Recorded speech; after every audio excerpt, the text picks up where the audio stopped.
turned and said to Peter, "Get behind me, Satan. You are a stumbling block for me, for you are setting your mind not on divine things, but on human things." Then Jesus told his disciples, "If any want to become my followers, let them deny themselves, take up their cross, and follow me. For those who want to save their life will lose it, and those who lose their life for my sake will find it. For what will it profit them if they gain the whole world, but forfeit their life? Or what will they give in return for their life? For the Son of Man is to come with his angels in the glory of his Father, and then he will repay everyone for what has been done." Truly I tell you, there are some standing here who will not taste death before they see the Son of Man coming in his kingdom. Gospel of the Lord.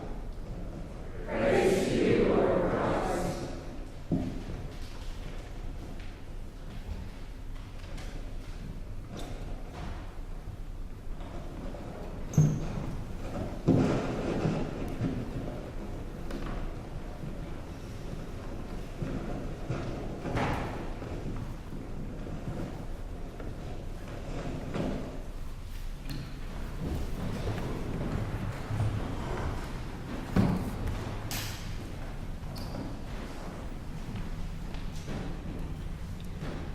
Our story in Exodus today is one of the most famous stories in the Old Testament. From an early age, we're taught the story of Moses and the burning bush. We emphasize the miracle of this story, the bush that was burning and yet was not consumed, God's voice speaking to Moses out of this burning bush. But the miracle of this story is not just in the burning bush. It's in what God says to Moses out of that bush. It's in God's call to Moses. After affirming that God is the God of Moses' ancestors, Abraham, Isaac, and Jacob, God says this: "The cry of the Israelites has now come to me. I have also seen how the Egyptians oppress them. So come, I will send you to Pharaoh to bring my people, the Israelites, out of Egypt." Moses' reply is classic. "Who am I that I should go to Pharaoh and bring the Israelites out of Egypt?"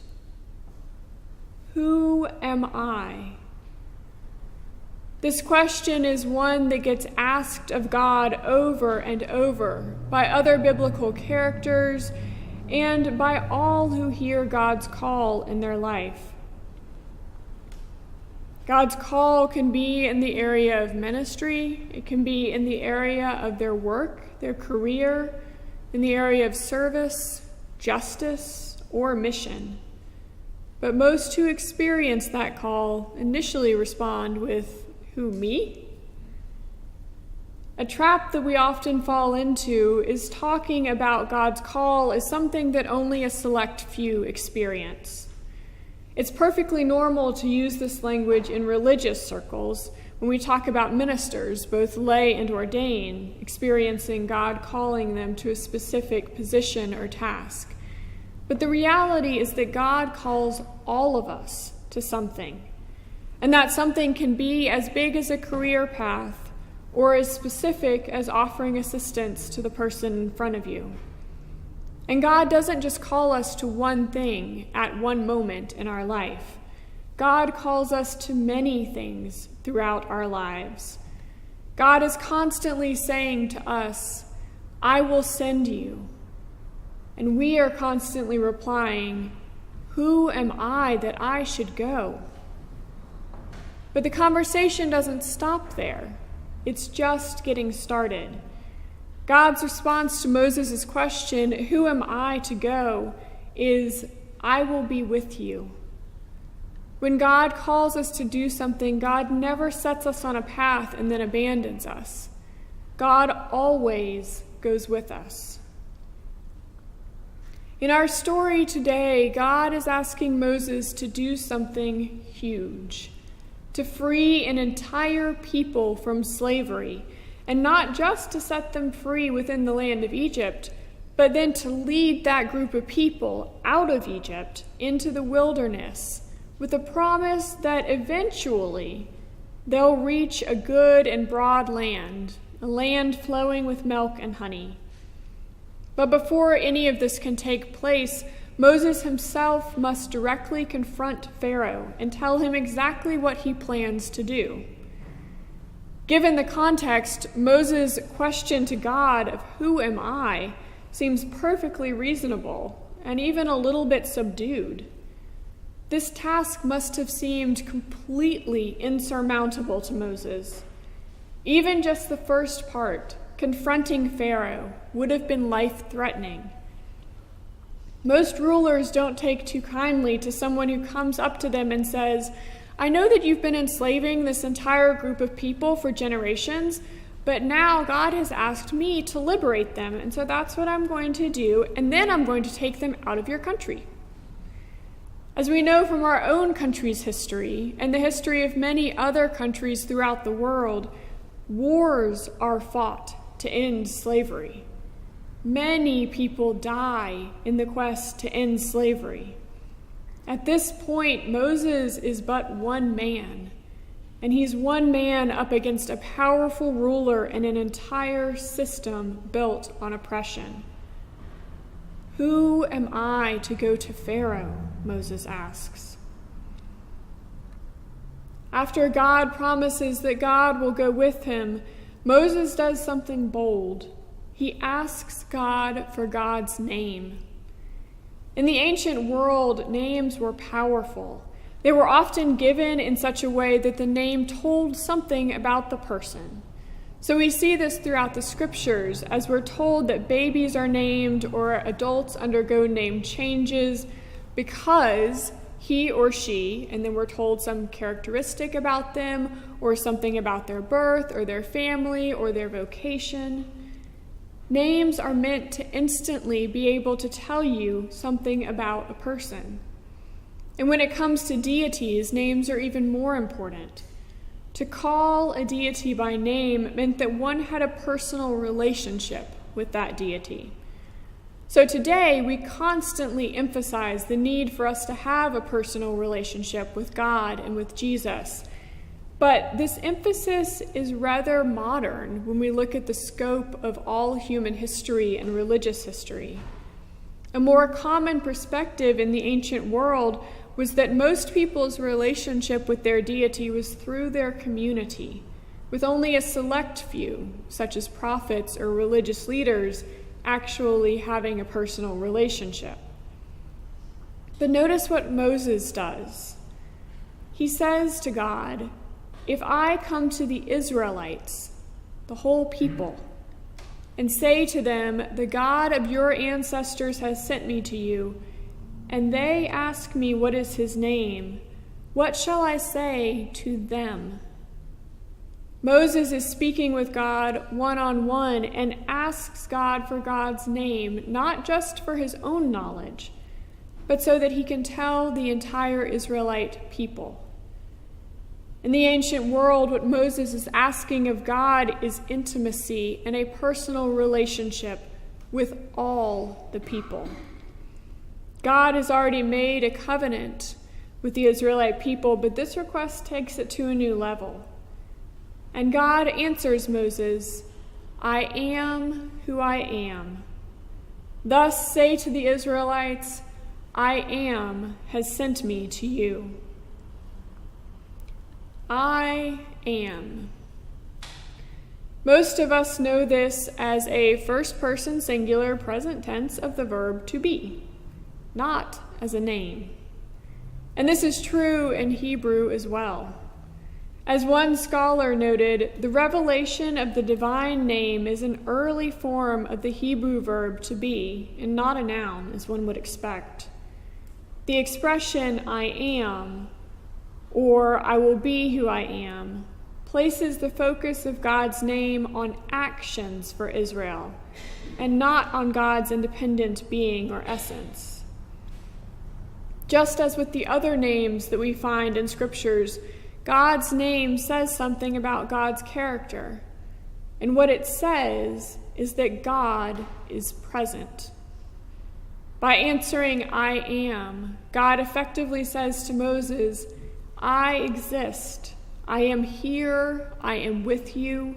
I will go with you on this journey that I'm asking you to take. You and the Israelites are never alone. I am."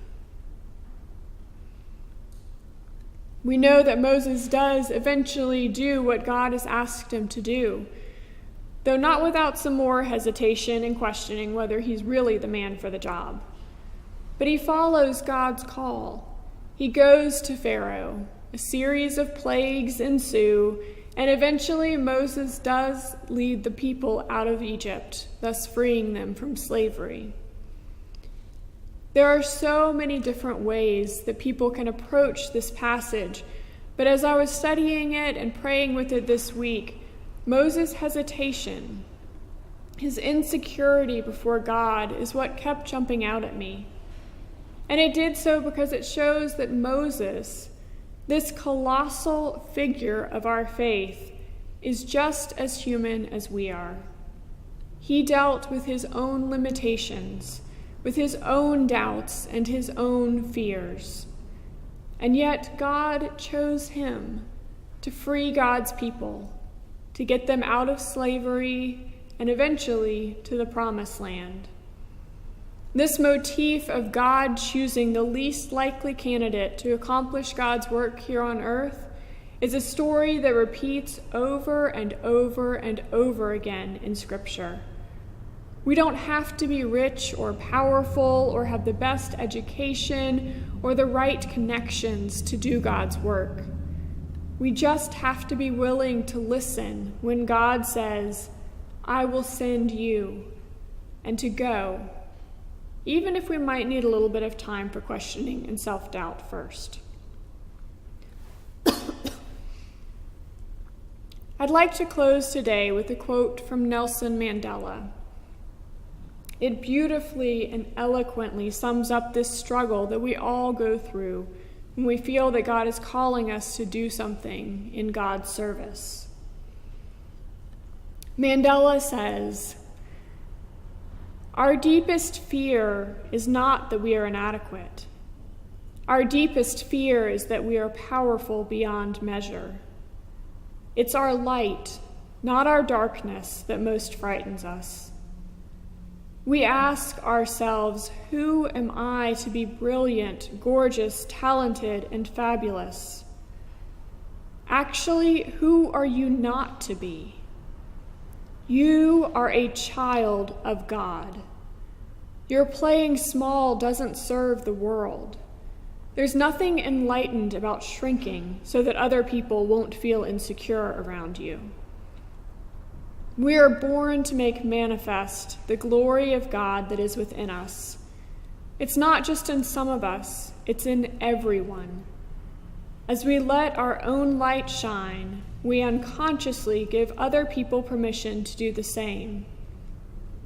As we are liberated from our own fear, our presence automatically liberates others. God is continually calling us to do God's work here on earth, and there are no shortage of opportunities to answer that call. People are hungry, they are oppressed, they're homeless, discriminated against, unemployed, sick, suffering, uneducated, flooded out of their homes. The list goes on and on.